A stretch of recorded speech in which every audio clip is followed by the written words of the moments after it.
Au Niger, les militants de la coordination régionale du Modem Lumana de Niamey, proche de Hama Amadou, ont tenu un meeting à l'occasion d'une rentrée politique qui sonne la mobilisation générale.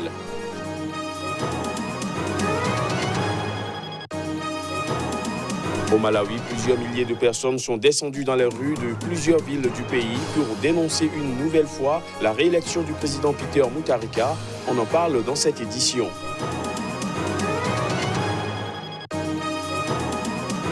Et puis, nouveau développement dans le dossier incendie meurtrier au Libéria. La trentaine d'élèves d'une école coranique morts dans ce drame étaient tous d'origine guinéenne.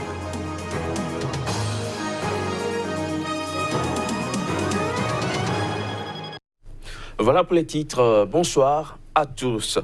Au Niger, les militants de la coordination régionale du Modem Lumana de Niamey, proche de Hama Amadou, ont tenu devant le siège du parti leur premier meeting après le congrès du 4 août dernier. Une rentrée politique qui sonne la mobilisation générale dans la perspective des élections générales de 2021. On fait le point avec notre correspondant au Niger, Abdul Karim Maramadou. Fini le round d'observation pour les militants de la coordination régionale de Niamey du Modem Lumana Africa fidèles à Hama Amadou.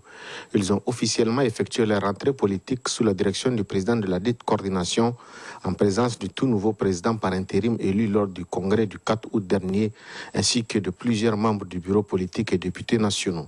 Ils ont réaffirmé leur détermination à combattre le processus électoral en cours basé sur un code électoral non consensuel et une commission électorale à la solde du pouvoir. Les défis auxquels nous sommes confrontés sont énormes et nos responsabilités au sein de l'opposition le sont davantage. Le rejet du code électoral, de la CENI et l'exigence en matière électorale d'une démarche consensuelle comme le Niger en a l'habitude, pour les changer et les faire correspondre à la volonté populaire, constitue notre boussole dans la lutte implacable que nous avons le devoir de mener pour la stabilité de notre pays et le respect du cadre démocratique et républicain. Conformément aux recommandations et résolutions du dernier congrès, les militants du parti ont renouvelé leur engagement, celui d'imposer la candidature de Hama Amadou aux prochaines élections présidentielles et l'élire à la magistrature suprême du Niger. Les militantes, les militants, les sympathisantes et les sympathisants du Modem FA Lumana m'ont chargé de vous faire part de leur engagement et de leur détermination à faire aboutir à n'importe quel prix l'objectif de faire du fondateur du parti son excellence Hama Amadou candidat et Inch'Allah futur président de la République du Niger. Ils sont impatients et n'accepteront jamais qu'on envisage un tant soit peu un processus électoral sans Hama Amadou, qui porte nos couleurs avec un programme pragmatique et ambitieux pour notre cher pays, dans le même état d'esprit, le Niger d'abord. Au terme du meeting, les responsables du parti ont appelé les militants à se mobiliser pour la marche suivie de meeting de l'ensemble de l'opposition prévue pour le 28 septembre prochain. Au Malawi, plusieurs milliers de personnes sont descendues dans les rues de plusieurs villes du pays pour dénoncer une nouvelle fois la réélection du président Peter Mutharika. À la tête du pays depuis 2014, Peter Mutharika a été réélu le 27 mai dernier avec 38,57% des suffrages devant son principal adversaire, Lazarus Chakwera, selon les résultats publiés par la commission électorale. Les images.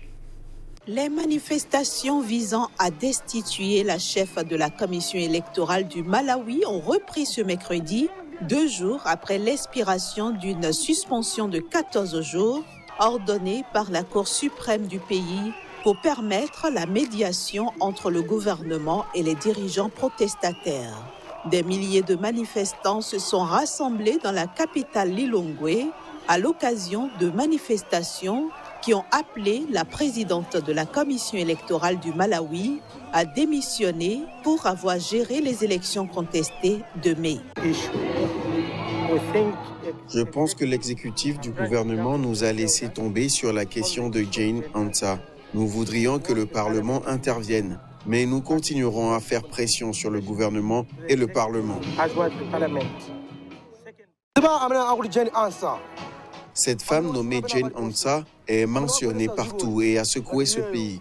Elle devrait simplement démissionner parce que les Malawiens ne veulent pas être perçus comme de mauvaises personnes. Nous allons changer les choses. Il y a un maximum de sécurité aujourd'hui parce que la police s'est retirée. Nous avons des soldats dans les parages et aucun magasin n'a été attaqué. À la tête du Malawi depuis 2014, Peter Mutharika a été réélu avec 38,57% des suffrages, selon les résultats publiés par la commission électorale. Depuis l'annonce de ces résultats, l'opposition dénonce des fraudes pendant le dépouillement, dont l'existence d'un nombre anormalement élevé de bulletins de vote recouverts de correcteurs blancs. Les perdants ont déposé une requête en annulation du scrutin présidentiel devant la Cour constitutionnelle, dont le verdict est attendu dans les semaines qui viennent. En Algérie, le général Ahmed Gaïd Salah, chef d'état-major de l'armée et homme fort du pays, a indiqué avoir ordonné à la gendarmerie d'empêcher l'accès de la capitale Alger aux manifestants d'autres régions du pays. Plus de précisions à travers cet élément. Alors qu'une nouvelle journée de mobilisation est prévue à Alger vendredi, le général Gaïd Salah a ordonné lors d'une visite de terrain dans le sud du pays d'empêcher les manifestants d'autres régions d'Algérie d'accéder à la capitale. Cette démarche du général intervient 3 jours après l'annonce par le président intérimaire Abdelkader Ben Salah d'une nouvelle date, le 12 décembre, pour la tenue d'une élection présidentielle, un scrutin catégoriquement rejeté par le mouvement de contestation chaque vendredi dans les rues de la capitale.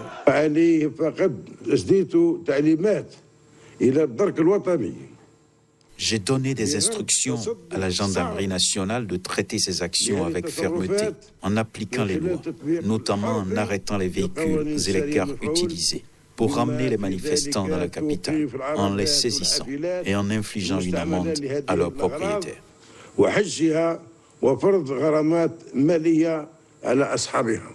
Depuis bientôt 7 mois, l'Algérie, en particulier Alger, est le théâtre chaque vendredi de manifestations contre le pouvoir. Celles-ci ont abouti à la démission du président Abdelaziz Bouteflika début avril, avec parmi les mots d'ordre le départ de l'ensemble du système au pouvoir. En bref, le président tunisien déchu Zine El Abidine Ben Ali est décédé ce jeudi en Arabie Saoudite où il vivait en exil depuis la révolution de 2011. L'ancien président est décédé à l'âge de 83 ans après plus de 2 décennies d'un pouvoir répressif. Ben Ali avait été renversé début 2011 par un mouvement populaire.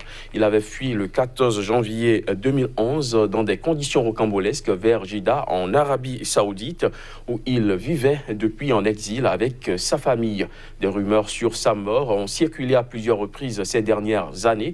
Il faut dire que le lieu des funérailles reste pour l'instant inconnu.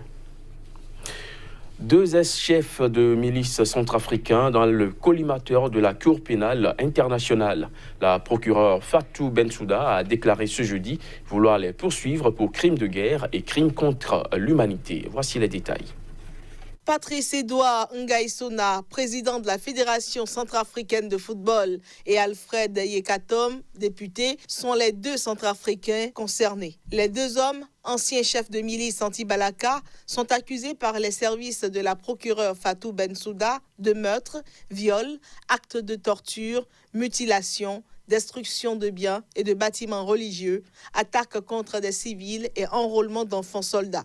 Ngaïsona et Yekatom se sont présentés jeudi devant les juges lors d'une audience dite de confirmation des charges devant la chambre préliminaire de la Cour pénale internationale en vue d'un éventuel procès. Ngaïsona, âgé de 52 ans, est soupçonné d'avoir commis ou aidé à commettre des crimes de guerre, crimes contre l'humanité dans l'ouest de la République centrafricaine entre septembre 2013 et décembre 2014. Yekatom, 44 ans, surnommé Rambo en Centrafrique, a été remise à la cour pour sa responsabilité pénale présumée dans des crimes de guerre, crimes contre l'humanité, commis dans la même zone entre décembre 2013 et décembre 2014. La CPI a, en février, joint les deux affaires afin d'accroître l'équité et la rapidité de la procédure. Le président sud-africain Cyril Ramaphosa annonce un plan d'urgence pour lutter contre la violence faite aux femmes dans son pays. Cette annonce intervient à la suite d'un rapport de la ministre de la Condition féminine selon lequel plus de 30 femmes ont été tuées par leur conjoint au cours du seul mois d'août.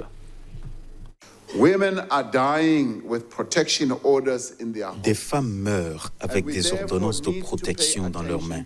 C'est pourquoi nous devons être attentifs à tout cela. La modernisation du système de justice pénale est essentielle si nous voulons voir de réels progrès dans la lutte contre la violence contre les femmes. Car nous utilisons encore des technologies et pratiques obsolètes. Nous avons des problèmes avec les déclarations des victimes qui ne sont pas enregistrées avec exactitude ou même qui disparaissent. Les documents disparaissent et ainsi de suite. Et les auteurs de ces actes sont relâchés. Le temps vient dans la vie d'une nation où il reste deux choix, se soumettre ou se battre. Nous ne sommes pas une nation qui se soumet.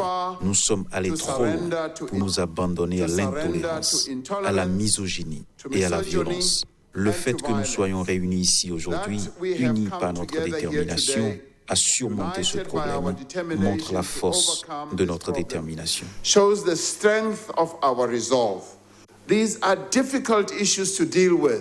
Ce sont des questions difficiles à régler, mais en même temps, c'est lorsque c'est difficile pour nous tous, en tant que dirigeants, d'amener notre peuple à participer à ces débats.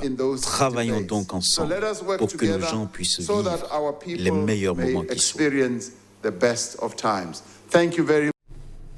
Nouveau développement dans le dossier d'incendie meurtrier au Libéria. La trentaine d'élèves d'une école coranique morts dans ce drame étaient tous d'origine guinéenne. Reportage. L'ambassadeur de Guinée à Monrovia, capitale du Libéria, a indiqué au lendemain du drame que les personnes décédées sont d'origine guinéenne. Toutefois, il n'a pas pu préciser si elles avaient effectivement la nationalité guinéenne. 26 élèves de cette école coranique des faubourgs de Monrovia ainsi qu'un enseignant ont en effet péri dans la nuit de mardi à mercredi dans les flammes qui ont ravagé leur dortoir, d'après le porte-parole de la police libérienne. D'autres bilans ainsi qu'une liste des victimes font état de 28 morts. L'incendie pourrait avoir été causé par un défaut électrique, mais le porte-parole a assuré que l'enquête se poursuit. À en croire l'ambassadeur de la Guinée au Libéria, les victimes sont toutes d'ascendance guinéenne. Il n'a pas pu spécifier combien des enfants avaient effectivement la nationalité ou étaient nés de parents guinéens sans avoir leur nationalité. Aussi a-t-il évoqué la proximité entre les deux pays voisins et les liens historiques et actuels entre les populations. Selon la liste des victimes, la majorité portait des patronymes Peul traditionnels tels que Diallo, So ou Bari. Les Peuls, très majoritairement musulmanes, sont établis dans une quinzaine de pays d'Afrique de l'Ouest. Le Libéria est très majoritairement chrétien, mais compte une part notable de musulmans. La Guinée, elle, est très majoritairement musulmane. Toutes les victimes ont été inhumées mercredi sans attendre, selon la tradition musulmane. Le président guinéen Alpha Condé a fait part mercredi soir de sa vive émotion après cet incendie qui a coûté la vie à au moins 28 personnes, dont plusieurs Guinéens. Fin de ce JT, merci de l'avoir suivi.